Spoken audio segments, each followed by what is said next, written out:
Well, hello all. We are back in the shop and at the restoration bench. Probably similar place where we left off in the last episode of the 1964 Comet Caliente convertible restoration. Here's a few different bits and pieces that we're going to work on today.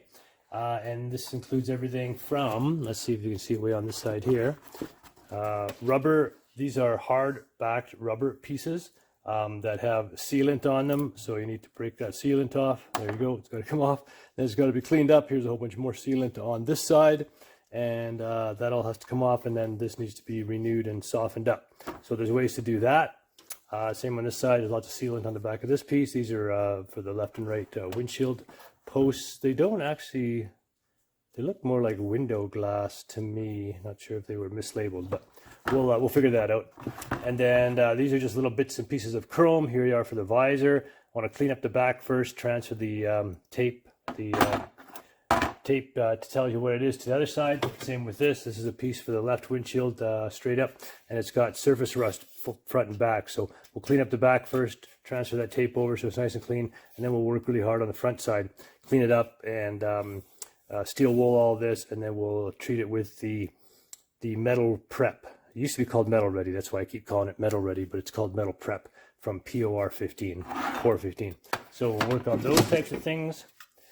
Some of these are stainless, some are chrome, and then we'll work on these tail lights. So tail light plastic a lot of times can be brought really nicely back. You can clean them. I try to hand polish all this stuff if needed, and if you're really careful, you can polish a bit of it on the wheel. But it's really easy to gouge and go too deep on plastic, and it's extremely old and brittle. That being said, this one is broken. So luckily, it's broken a really in a place that's accessible, and no little tiny bits seem to be missing.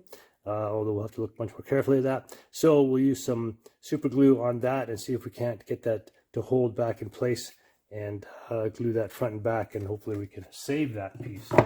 That is pretty much it for this time. I also kind of threw together a bit of a paint area here. We do need to paint these pieces here, although I don't seem to have the exact shade in my store of many paints. But anyways, I did throw this bit together here. Now I always have an exhaust fan in the window of a shop, just to exhaust anything from dust to exhaust gases. A lot of times I'll hook that up to a dryer vent tube, and there is one. If you look right up top of the shelf here, that's a dryer vent tube there. You can hook that up to any exhaust on a car, or I had it actually hooked to the snowmobile, and then that exhaust gases right outside out the window, which especially with the snowmobile two-stroke, you definitely want that. So anyways, this is just a little place to paint some small parts, then we can exhaust that overspray right out the window. And a lot of times what's good, I used to build a large box, so I might even put a big box here instead of just these pieces of foam and cardboard, and then you can put a furnace filter or any kind of filter in front of that fan, and catches a lot of the overspray instead of it going outside and maybe getting on something or just being in the air. You can catch a lot of it, and then it also stops the wind from blowing back through that vent hole and getting dust or something on top of your pieces. That's, you want to be careful there too when you're doing stuff. So like I said, I do have a ton of paints. I'll take a look here. Many paints purchased over the year. I'm sure lots of guys have cupboards like that full of paints. That's two, and here's a third, all full of different kinds of paints. And here are three, just for examples, of different kind of gray silvers. Here's a really dark gray. Eastwood makes this really nice dark gray. It's a cast iron, so that makes cast iron look just brand new. This is a wheel paint that's really good for different bits and pieces, and of course wheels. And then this is like a spray-on chrome. It doesn't look exactly like chrome, but it can mimic chrome in some small places that that are kind of hidden and stuff, which is good. And then here's the Ford blues that I had, but those, like I say, those seat belts aren't Ford blue. This is the interior color of a sort of a teal sea something color. Anyways, yeah, not exactly blue. This is more blue here. and this is more of that greeny blue. So anyhow, let's work on some of these things here and see if we can't get them looking like we did parts from the last video. All right, so first piece is this kick panel. It's just plastic. I think spray 9 would probably be the best thing to use on there. Start with a blue paper towel. Get the dust and grease off there to start with. And then I'll show you this piece is actually broken in the corner, and I'll tell you a couple of different ways that I've been able to deal with that in the past. So just with a quick wipe, look how nicely that comes up. And you put that back in the kick panel area underneath the dash in the corner. And that's just, you know, it's going to look great, obviously.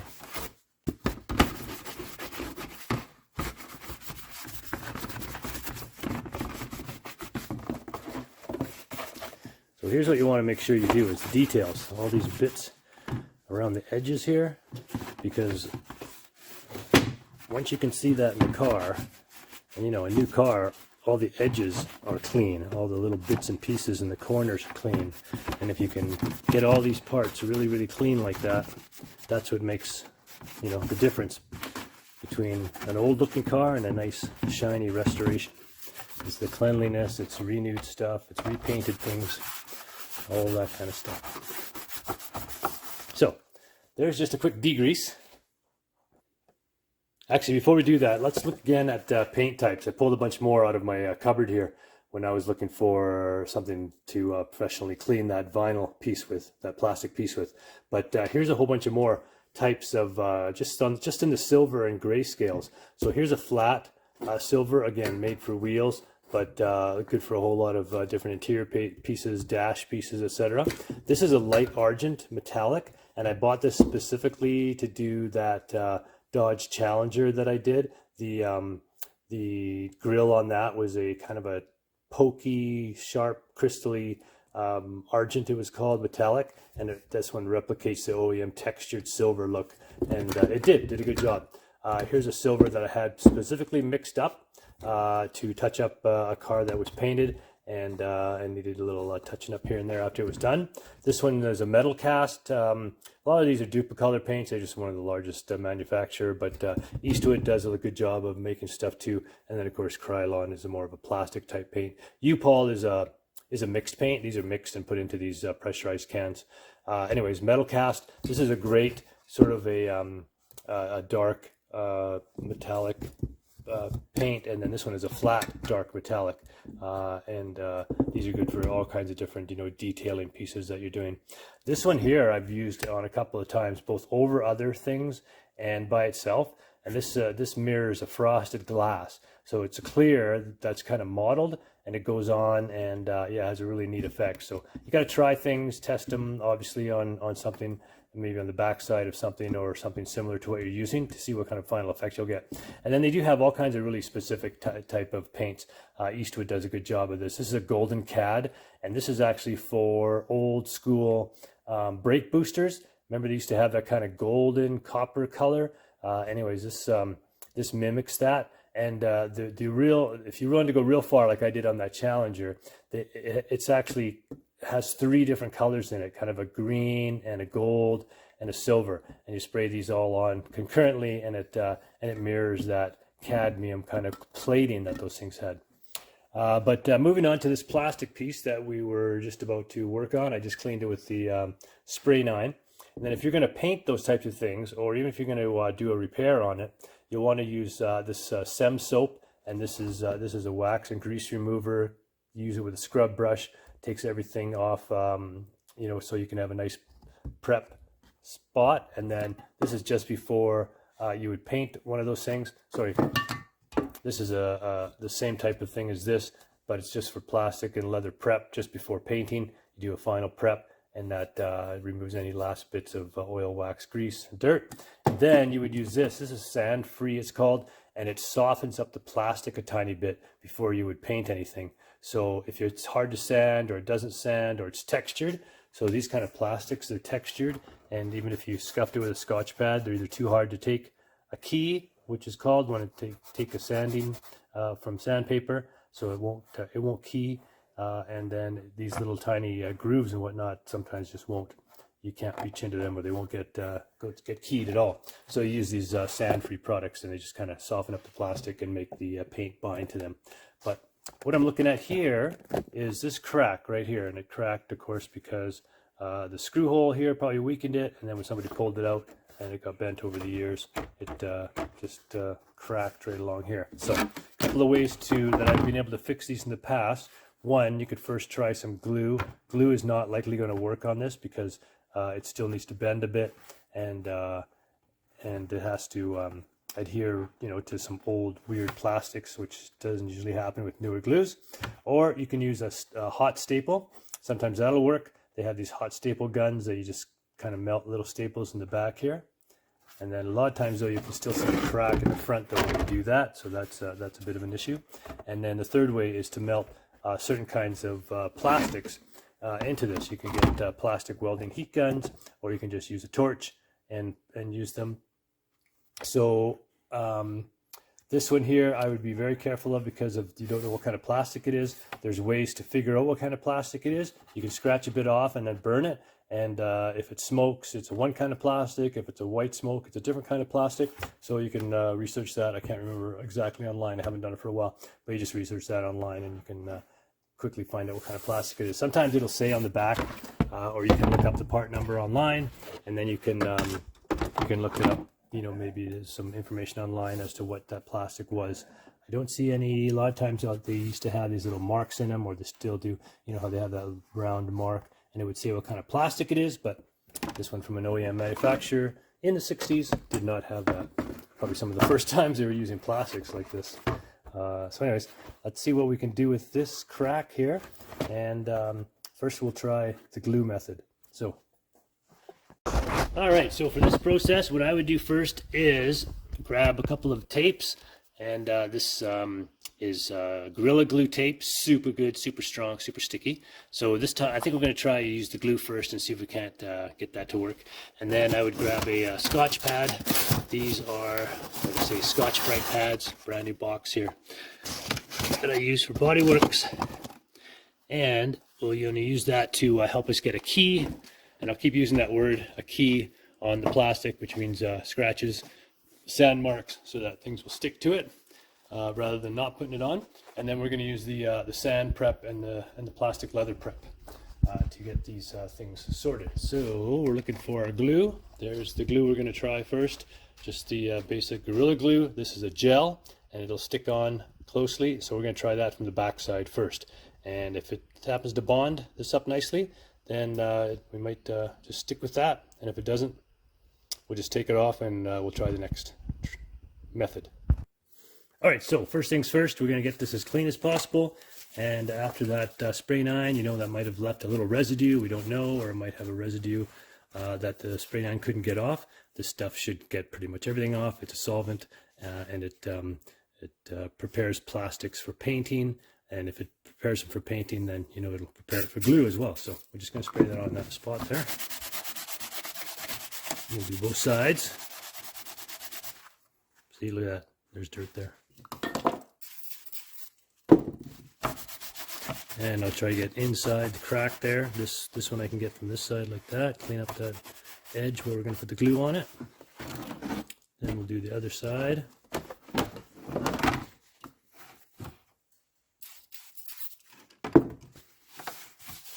Get this side, that the glue will go on this side that we can get.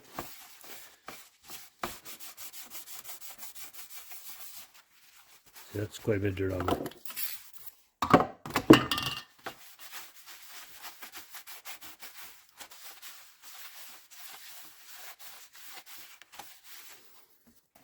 All right, so we'll start by making sure this side is dry.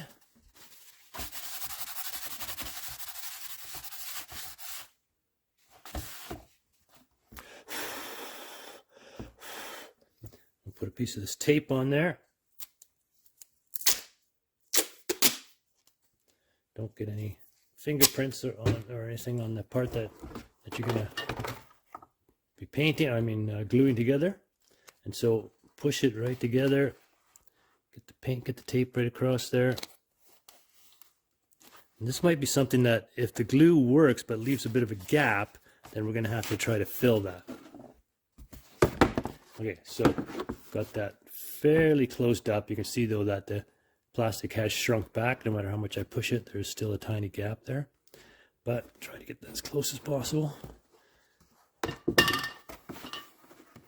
And luckily this is fairly hidden. This is underneath the dash up in the corner, so we may be able to hide it in that way as well. So now we're going to use this sand-free, and the sand-free generally tackens up things, promotes adhesion on difficult to sand, automotive surfaces. Oh, first of all, we're going to give it a little bit of this, so that if any glue is on the edge of that crack, it might just stick to it. Stick a little better than not. And then of course anytime you do this or sand in it or anything like that, you got to clean it again. So one more application of this. Turn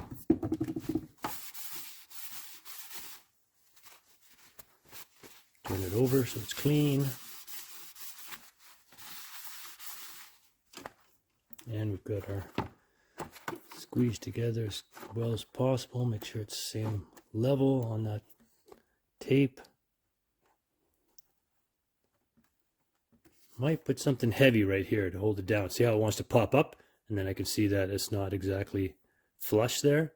So I'm going to put something here that's very heavy. It might hold it down. Is this heavy enough? Looks like it is. All right, we're going to try our Gorilla Glue gel. What are the odds? What are the odds that it's going to work? Like I say, if it doesn't work, the very last resort could be to look up what kind of plastic it is and see if we can't get the right kind of glue. Maybe there's a kind of glue or a kind of plastic weld that could work. And I mean, that's really critical for like dashes and things like that. Oh man, this gel is hard to get out of here. Come on, gel. Oh, here she comes.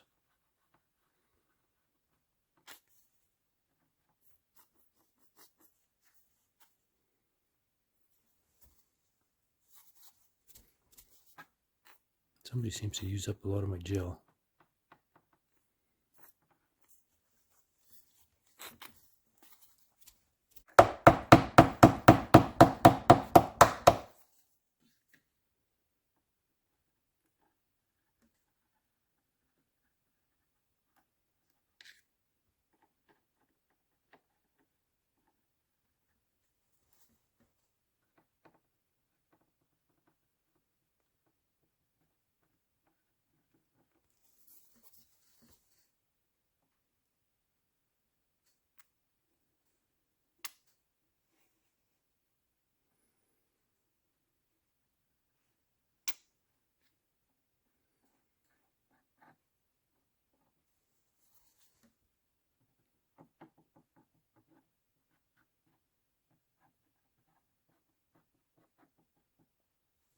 Kind of a toss-up between, you know, squeezing it into that crack and wanting to have a bit of a build-up on the back so that it actually holds to itself.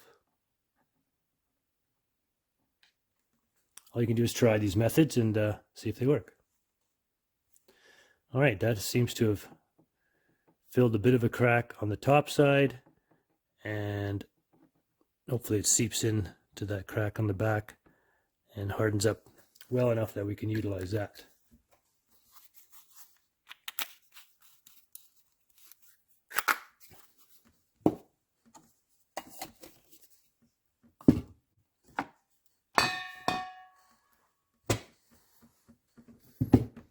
Okay, next. All right, these rubber pieces that I mentioned. First, we want to get this sealant off the back side. If it doesn't come off like this, then you might heat it up with a heat gun. Don't overheat it, of course. Some heat guns, like my red one, the one I have industrial, is super hot. It'll melt things quickly. So you might try first with a hair dryer if you're not used to it, and then heat gun.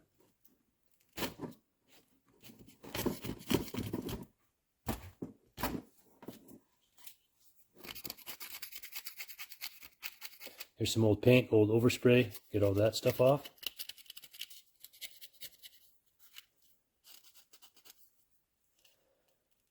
Try scratching it first. If not, some solvents. Super old and crusty, so should start to break off. Got to be careful on the old rubbers too, though. You don't want to. You can scratch them and break them or mar them with these kind of tools. So this is all rounded. Doesn't have sharp corners on it.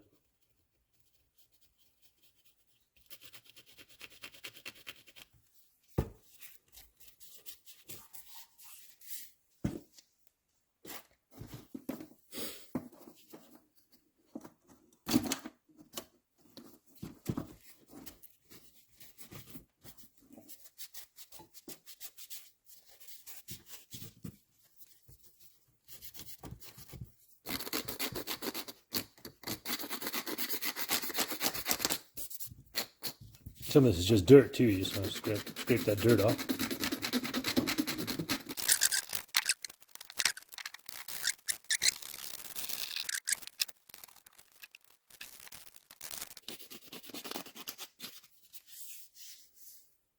All right, let's use that solvent prep I have, the final paint solvent, super gentle first. All right, while we're at it, let's clean these guys. Let's give them a quick wipe so that, see, look at that, you gotta be careful here. Okay, here's another good note on restorations. Just as I was grabbing this part, I didn't see it yet, but here's a little tiny part that would probably be difficult to find, and you're gonna need that. That's the bottom of this trim piece. Of course, it's helped to rot out this trim piece, which is not good, but this is a piece that you want to keep, you want to label, want to put it in a piece of plastic, or a plastic bag, Ziploc, label it, and you're going to put that back on when the time comes. Tape it to that part once you're finished cleaning the part up in the bag. Yeah, let me grab a bag to put that in. Alright, so as I said before, I keep lots of these plastic bags, and we will put that in this bag and we will label it. This is left windshield upper seal.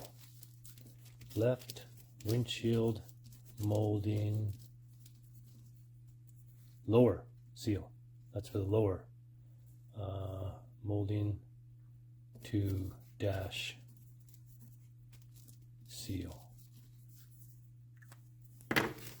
Alright, keep that rot here while we're finishing up this job. That solvent on a rag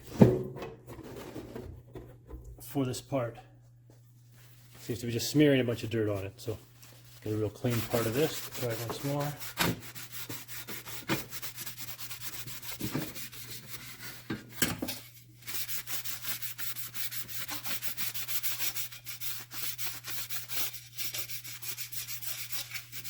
This is that part I mentioned earlier. It's got a lot of rust on it.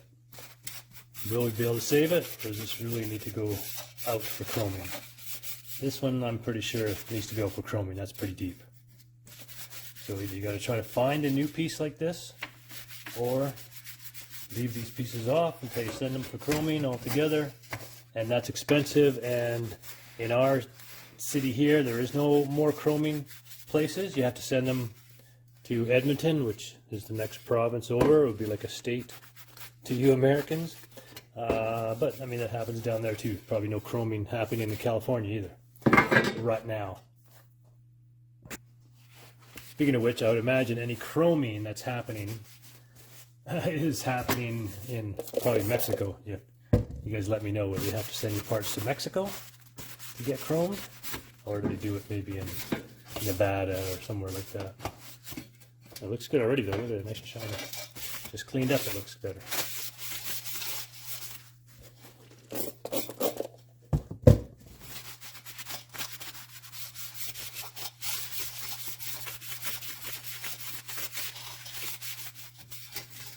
Alright, let's give this a little rub-a-dub-dub with some steel wool. Here's our steel wool from last time. This piece is getting a little on the small side.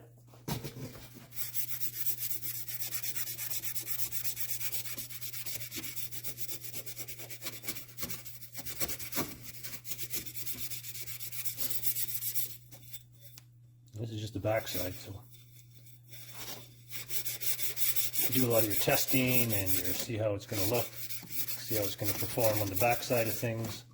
If something were to go wrong, if you didn't like how it was performing, or maybe something was staining something or scratching, then you'll know not to do it on the front side. So that's another good tip. Start on the back side of everything. Clean that up first. It's usually dirty or two. And then you can see how things are going to perform before you get to the front side of something.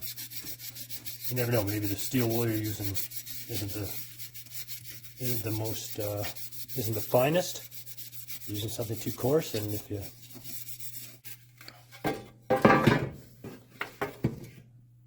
all right, backside turned out okay.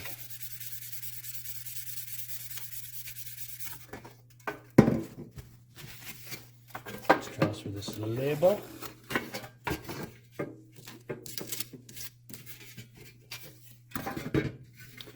Over the front side, I'm working over.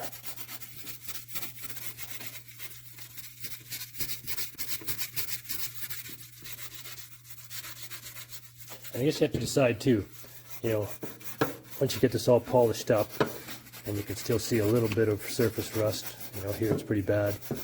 And after you've hit it with that metal ready and it's turned black and everything and you've polished it, is that good enough for your restoration? Is that good enough for a survivor car? Or do you want to go, you know, further or all the way? And you're going to have it re-chromed. Or, you know, perhaps you can find a new piece. Not likely for something like this, 1964 Comet Caliente. Window molding, but you'd be surprised. They make every single part. You can completely make like a, almost every year Camaro, Mustang, now Bronco, you know, whatever the market demands.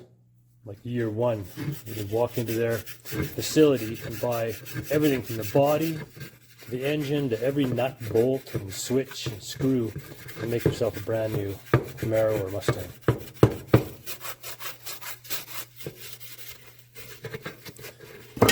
I might have some issues registering that in some places, but you can do it. I'm sure you can get around that already. Okay, my piece of steel wool is almost at the end here. I'm going to switch to a newer one.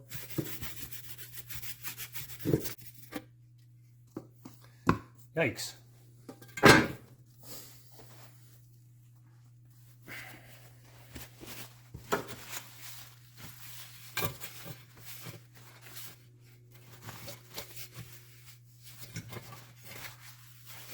All right, I'm going to hit it with the metal ready and see what that does to the rust, and then we'll leave it with the metal ready. I mean, that looks pretty good, right? Extremely shiny, but of course there's still the pitting everywhere. That's not going away. You can turn that black for sure with the metal prep. It'll turn the iron oxide, which I like to keep saying, into iron oxide, which is a black inert substance instead of the rusty colored substance. All right, here's our metal prep again.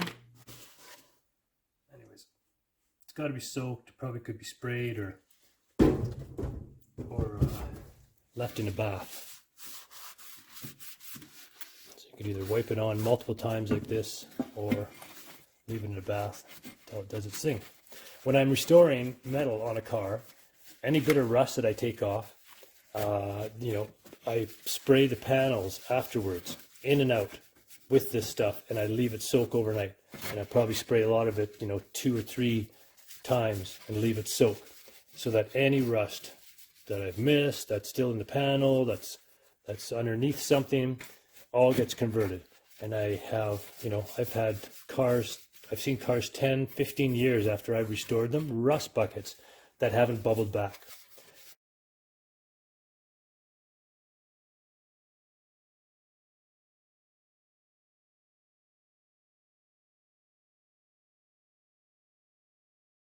Before I started using this, I've seen cars, including my own Galaxy, that did have a bit of a bubble here and there after my rust repairs. But let's say like this this car we're working on, there are no rust comebacks that I've seen anywhere on it yet. No rust coming out from anywhere, no bubbles. It's been almost 3 years since it was painted, so some of the repairs are probably, you know, 3-4 years old. Some rust right in this corner here. I'm trying to get it good and wet. Might have to soak that down. So this whole thing is good and wet. Let's just give it one more goopy goop. So we'll just wipe that down several times until we can get that rusty colored black. I'm gonna leave this piece right on there like that. Actually, why don't I just open it right up? Try to cover as much as I can.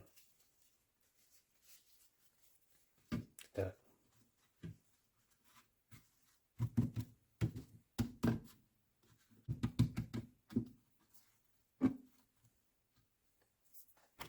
Okay, we will leave that for a bit. This piece here appears to be stainless. That's the difference. That's chrome, that's stainless. This is not rusted. So we will scrape off the sealer on this.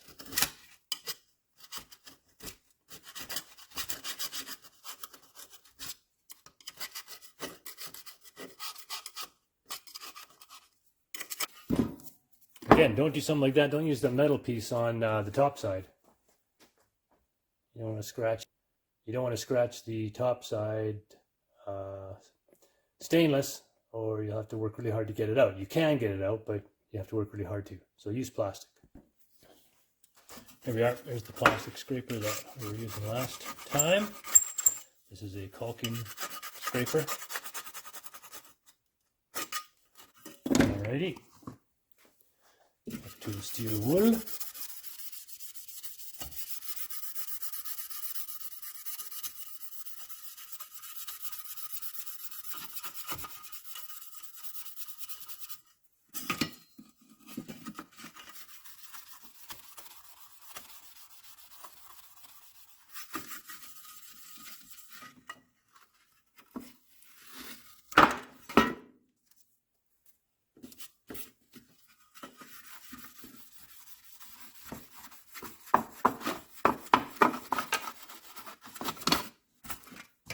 Wool, and over to the polisher. Again, size of the wheel. This one has a cotton wheel. You can also get wool. Anyways, give it a go. And turn the big glue out of there. Check your chart. We're going to start with some brown and then go to red. There's the brown. If you find the brown's not getting scratches out, go back to the black.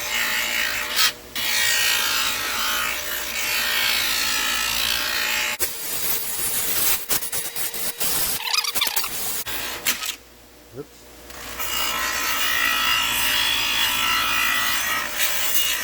Sometimes that happens and it comes off here and then it hits the side here and you scratch your piece. Hopefully I didn't scratch the piece there, but definitely could.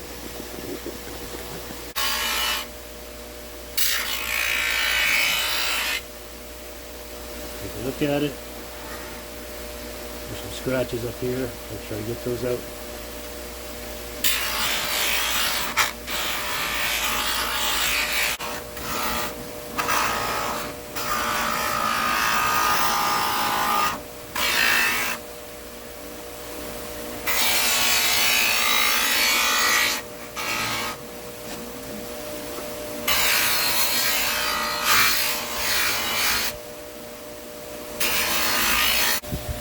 Final on this cotton wheel, we're going to use the Mother's Chrome polish, very light polish. Put some on the piece. Spread it around so it minimizes the amount of shot all over the place.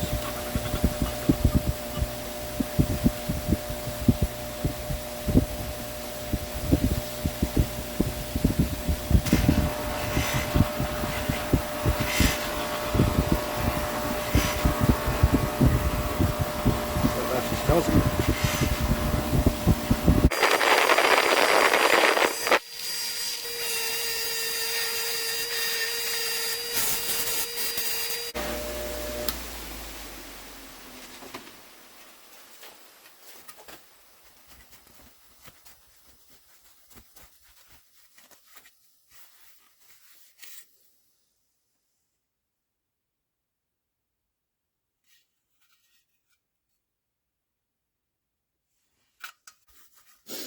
I think it looks pretty much brand new.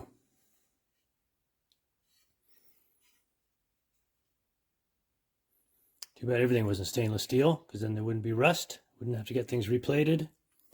And you could polish them up forever like that.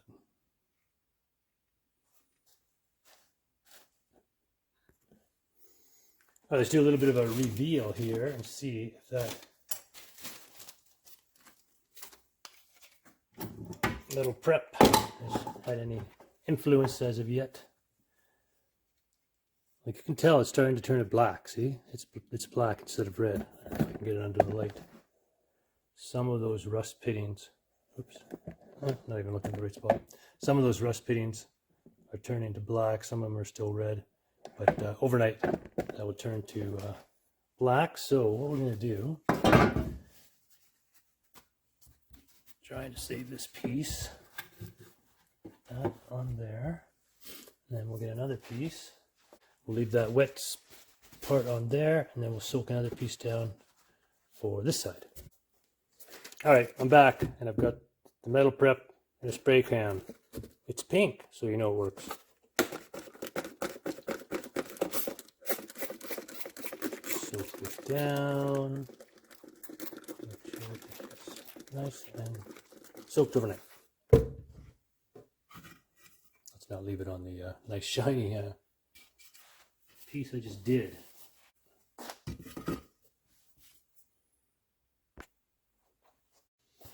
I'm telling you, one thing I swear by and have sworn by for years is WD-40, and for so many things. You know, one time I was doing, I guess I had put it on my blog, something about WD-40, and the rep, gal, for WD-40 happened to be at a car show or a part show in Saskatoon.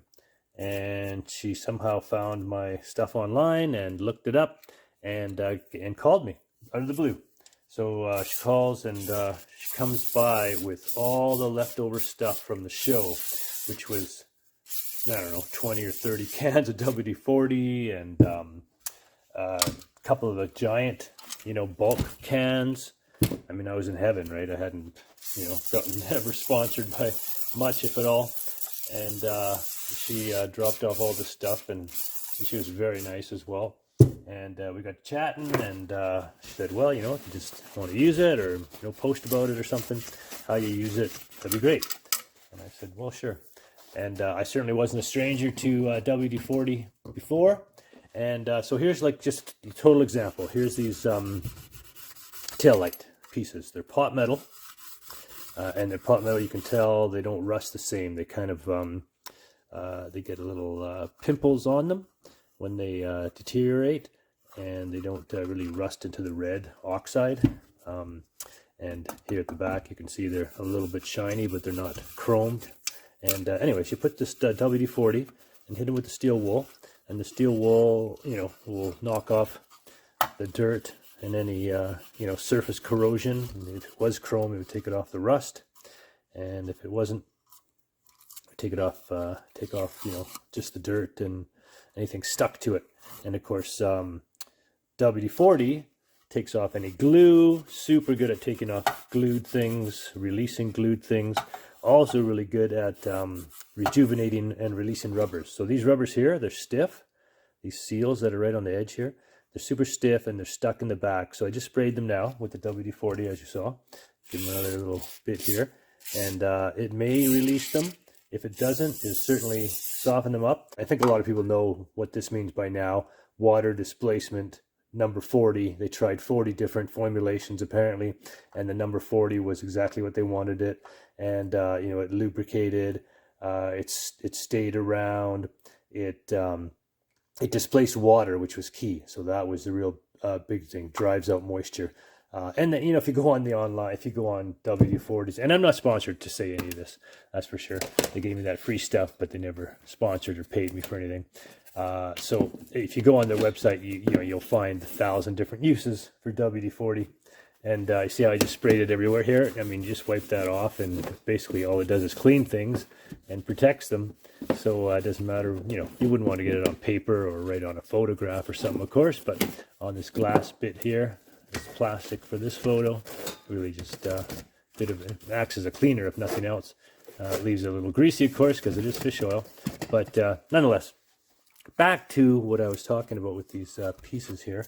It just helps clean everything. So on the inside, these are painted. They got a little bit of silver paint on them, and you can clean off all the gunk. And if the paint was in great shape, you could just leave it like that.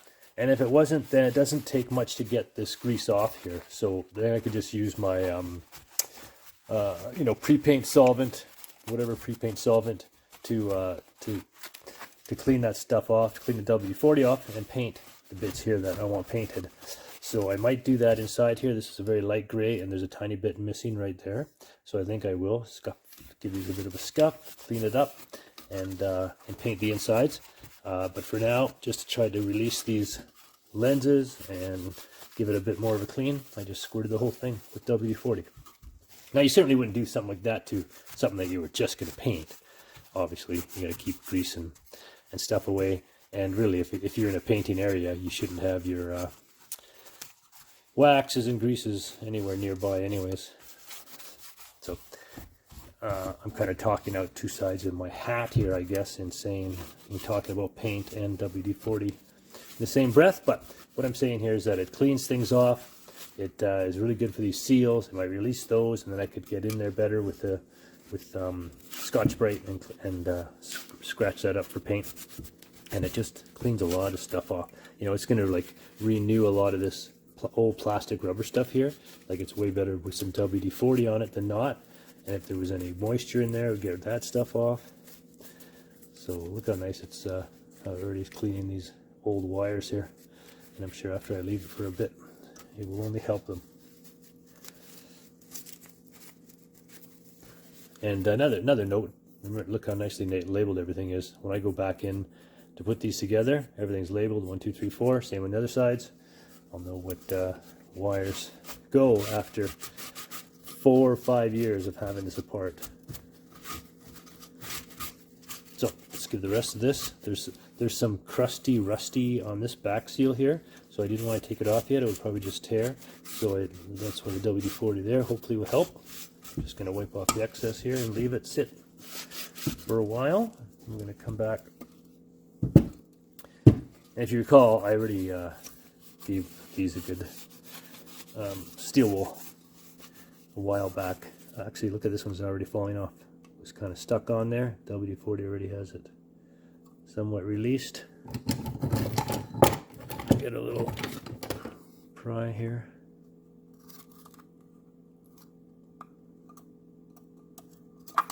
Carefully pry behind that, see if we can save this. Yep.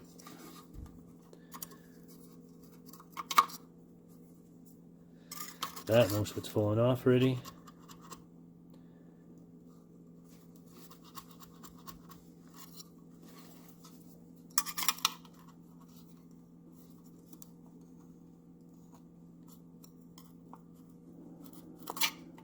Really tight right here. Oh, look at that's coming off now. You can see the WD-40 behind there. Working its magic. Just this spot right here is pretty tight still. Work it a little bit gently here. There we go. I see Musty always doing stuff like this and always think, spray some WD-40 on there. Just spray it on. All these guys that are doing stuff like this with just absolutely dry and just like screaming through my TV. Put some WD-40 on there. It makes everything so much easier to get off. And softens it up so it probably won't break. All the gaskets and things people are trying to save, and carburetors and whatnot. But maybe he's thinking if he wrecks it, he'll just order a new set. I don't know if I can get a new set of these for the tail light lenses on a 64 Comet. Just a little spot right there. That's getting a little, that's a little tight spot.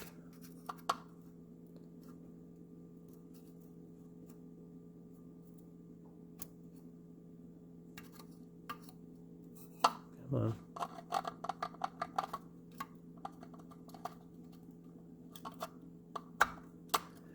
Oh, there we go. Check it out. Got that whole piece off. So it's pretty WD-40'd. It's fairly brittle. Feels like cork. Just gonna leave that. Actually, I'll spray a little bit more on. See if it doesn't soften up enough to make it feel like it'll be a good gasket again. There we go. And now that allows me to get my rag right in here, clean all this up.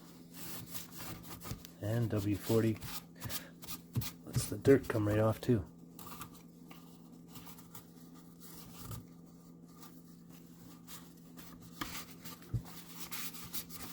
So, detailing parts, painting them up. Yeah, definitely going to paint this because I have some stains here, some scratches there. I want to make sure I renew that really nicely. This here, we can see the stain from the water that sat there for years. See if I can get the light on it there. See that? That's water running in there and down the side. So I probably have a silver like that. If you remember, I went over all those silvers. Let's see what I have here. I have this one here, metal cast. That looks a little dark. I have this silver from a car. It's not, it's pretty close, but it's not exactly that kind of stuff. And then I have this Duplicolor Perfect Match from that Mazda I did, which really looks close. Especially if I just dusted it on. It has the metallic that this one doesn't seem to. Maybe that actually is closer. What do you guys think? I think the lighter one, right? If I dusted that in there, that'd be nice. All right, that's what we're gonna go with after we finish cleaning. And oh, you know what? I want to put a little bit on these lights here too because I couldn't get them out. I want to make sure I get those out, put new bulbs in if needed. There we go. So that's what we're doing. Let me just show you though how these lenses turned out. So this lens here is the one that was not broken, intact. And let's give it a bit of a buff. I just mean a rag buff. I don't mean a buff on the wheel. I don't want to buff these if I don't have to on the wheel. Just give these a little bit of a shiny, shiny. I think that's that'll be nice when I put it together. Check that out. I think that's nice enough to go back on the car, especially once I get this chrome, this pot metal final polished, chromed pot metal, I guess it would be. And then I had this other piece that we glued together with the super glue, the Gorilla Glue, and oh, I was thinking maybe it was cracking there, but it was hitting the back here. That was that noise. So let's take this tape off and see what happened here. We're doing this together. I don't know if that actually worked or not. If it didn't, we'll have to come up with a different process. So far so good though. I'm not holding both ends. Look at it. Seems to have worked. Got a bit of a cloudiness in the back here, but I don't think that's from the glue. It's not. No, it's not. It's coming off.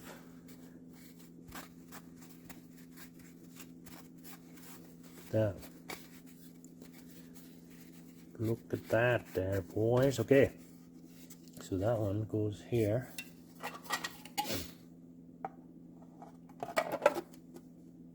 Check it out. Check it out. So those two are going to be repaired and shiny enough for our Survivor restoration. All right, what do you think? Hope you like it. We will continue the process.